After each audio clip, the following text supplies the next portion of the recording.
Agora notícias atualizadas de hoje, com os melhores comentaristas e setoristas do Corinthians.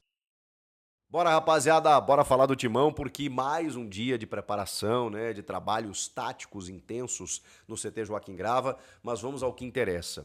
Muita gente questionando e perguntando sobre qual escalação o técnico Ramon Dias deve levar a campo, já que no primeiro jogo da final ele abriu mão do Rodrigo Garro, né, numa espécie de preservação por conta das dores no joelho, gramado sintético, aquela coisa toda, para escalar o Memphis naquela posição como um meio-campista, né, vindo de trás, muitas vezes atuando pela esquerda, fazendo aquele compromisso tático, né, de voltar, buscar a bola, aquela coisa toda, né, para tentar gerar uma superioridade ali no meio-campo contra o Palmeiras jogando em casa, tendo mais a bola. Então o Memphis se sacrificou, entre aspas, né, voltando muito para fazer esse tipo de jogada, com o Romero e o Yuri no ataque, isso na ausência do Rodrigo Garro, já que o Coronado também estava machucado. Agora, Coronado está à disposição, Garro à disposição, em tese, e ele pode adotar esse sistema que ele adotou na estreia. Eu acho que, até pelo que a gente tem ouvido aí, dificilmente o Garro não será o titular, pela importância que ele tem, pela confiança que a comissão técnica deposita nele, por ser um jogador decisivo em termos de bola parada, de finalização a média distância, por ter um histórico positivo contra o Palmeiras, por ser um cara valorizado no elenco e até por tudo que aconteceu no começo do ano, aquela coisa toda, ele ter perdido a camisa 10, de repente o cara daqui a pouco ser protagonista num título do Corinthians, vai dar essa representatividade, né, esse tamanho que o Rodrigo Garro tem diante da torcida, diante do elenco. Então, por tudo isso, pelo tempo de preparação, pela preservação no primeiro jogo, o Rodrigo Garro provavelmente será titular nessa partida de volta na Neoquímica Arena. E para isso, ele inclusive em alguns dias da semana trabalhou em 2 períodos com um controle de carga para que você também não estoure, né? O treinamento de forma excessiva ele pode te gerar um princípio de lesão ou uma potencial lesão quando você vai para o jogo. Então tudo isso foi com muito cuidado, muito trabalhado com o Rodrigo Garro para que ele chegasse a pleno para disputar essa grande decisão. Então existe um cenário muito positivo para Rodrigo Garro ser titular na quinta-feira. E eu acho que aí o time estaria dentro do ideal, né? Acho que funcionou o Memphis com o Romero e o Yuri e tudo mais, e o Romero pode muito bem ser uma alternativa para segundo tempo, até mesmo no lugar do Garro. Se daqui a pouco ele sentir, o jogo está resolvido, sei lá, tem vários cenários no futebol, né? E daqui a pouco você pode voltar para esse sistema que deu tão certo no primeiro jogo. Agora, não acho que seria um erro você colocar o Rodrigo Garro, muito pelo contrário, acho ele titular absoluto, e ele tem todas essas valências que eu citei, o cara da finalização, o cara de dar ritmo, o cara que se apresenta para o jogo, mesmo que no ano, né, ele tenha números mais discretos assim, cara, eu jamais abriria mão de um jogador como o Rodrigo Garro, e por isso ele está sendo preparado para a grande decisão. É a hora dos jogadores grandes, né? Um jogo grande, ele exige isso, ele demanda isso. E, cara, você tem que ter os melhores. Por isso que o Garro está sendo preparado para essa grande final. Bom, a gente precisa falar também sobre uma declaração de um titular da equipe que eu achei muito interessante. Eu estou falando do Ranieri, que conversou, né, com a Corinthians TV e falou a respeito da preparação para a final e da vantagem que o Corinthians tem. Cara, e ele cita alguns trechos, eu até separei aqui, muito interessantes, quando ele diz o seguinte: eu acho que 1-0 é uma vantagem bem enganosa. Temos que valorizar o que fizemos no primeiro jogo. Foi uma partida de muita entrega, de muita garra, mas não é uma vantagem que a gente pode ir para campo relaxado e nem confortável. Podemos usar sim essa vantagem nos minutos finais, mas no começo do jogo, principalmente com o apoio da torcida, temos que buscar o resultado para sair vencedor.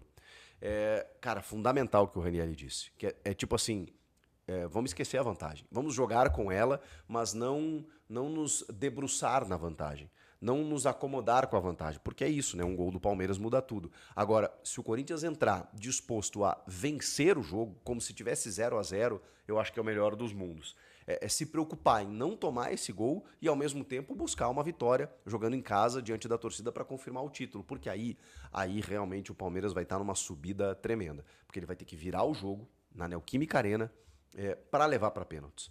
E o emocional pode ser muito bem abalado caso o Corinthians faça um gol, porque aí vocês imaginem o que acontecerá nesse estádio aqui da Zona Leste de São Paulo. Então, um gol pode mudar tudo realmente, e o Raniel ele tá com essa convicção. Ele fala também sobre uma questão tática, assim, né, de que no primeiro jogo, por exemplo, o gol do Yuri Alberto, lá o empate em 1-1 no derby, no Allianz, ele surge de uma bola roubada do Memphis em cima do Richard Rios, e aí ele serve o Yuri Alberto. Esse jogo da volta, na verdade o jogo da ida, né, que foi o gol do Yuri nesse 1-0, não é necessariamente uma bola roubada no campo de ataque, né? É uma bola que, na verdade, é roubada num contra-ataque do Palmeiras, e aí o Gustavo Henrique serve o Carrilho, que serve o Memphis, que serve o Yuri. Mas o que ele diz aqui? Se a gente tiver essa postura de marcar também no campo ofensivo, de roubar a bola já lá e buscar o resultado, vai ficar mais fácil pra gente. Se todo o time entrar comprometido, eu tenho certeza que vamos entrar, vamos fazer um bom jogo e ter uma boa solidez defensiva. Aí sim conseguiremos vencer para sairmos campeões. Por quê? Porque o Raniel entende que a defesa foi ajustada, eles pararam de tomar gols e isso deixa o time mais próximo das vitórias. Porque se o Corinthians não tomar gols, o Corinthians é campeão nesta quinta-feira.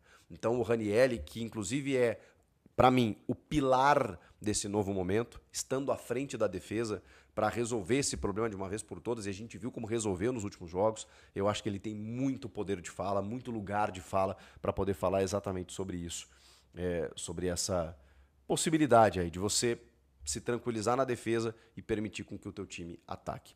Cara, por que eu gostei dessa declaração do Ranieri? Porque eu tinha feito vídeos aqui prevendo mais ou menos o que poderia acontecer, posturas do time, de como o Corinthians deveria se portar, será que deveria atacar, esperar, trabalha com a vantagem, trabalha pela vantagem, o que o Corinthians deve entender como o ideal, né, como o adequado para você poder jogar essa final. E aí vem um jogador titular que vem sendo importante nesse processo e te desenha tudo aquilo que a gente imaginava e que a gente queria que os jogadores sentissem. E se ele está revelando isso, é porque esse é o discurso. É porque o vestiário está alinhado com tudo isso. Está todo mundo pensando dessa maneira. Vamos entrar para ganhar o jogo. Se a gente empatar por uma circunstância e sairmos campeões, beleza. Mas vamos entrar para ganhar. Porque é assim que você joga uma final. Você joga para ganhar. Muito bem. Vamos falar dos convocados que estiveram na data FIFA aí. Como a gente já havia falado, né, em Venezuela e Peru, a gente teve o Martínez jogando por 78 minutos, tá? 2 dias antes da decisão, e André Carrilho 90, tá? 2 dias antes da decisão. Que agora, gente, não tem cansaço, né? Os jogadores podem descansar daqui a pouco no final de semana, na estreia do Brasileiro, contra o Bahia, daqui a pouco o time dá uma relaxada, aquela coisa toda, depois de ser campeão, então, se acontecer. Então, agora a corda vai esticar um pouquinho. Então, se o Martínez jogou 78 está cansado, se o Carrilho jogou 90 está cansado, não tem jeito, eles vão para o jogo. O mesmo vale ou não vale, né, para os outros 2 jogadores, o Memphis já voltou, tá? Outros 2 jogadores também convocados. Estou falando do Félix Torres, na partida do Equador diante do Chile em Santiago, em que ele atuou, começou como reserva, né? E entrou no segundo tempo e jogou 15 minutos o Félix Torres. Então esse está um pouco mais descansado, né? Vamos combinar, fora a questão da viagem, da logística e tudo mais.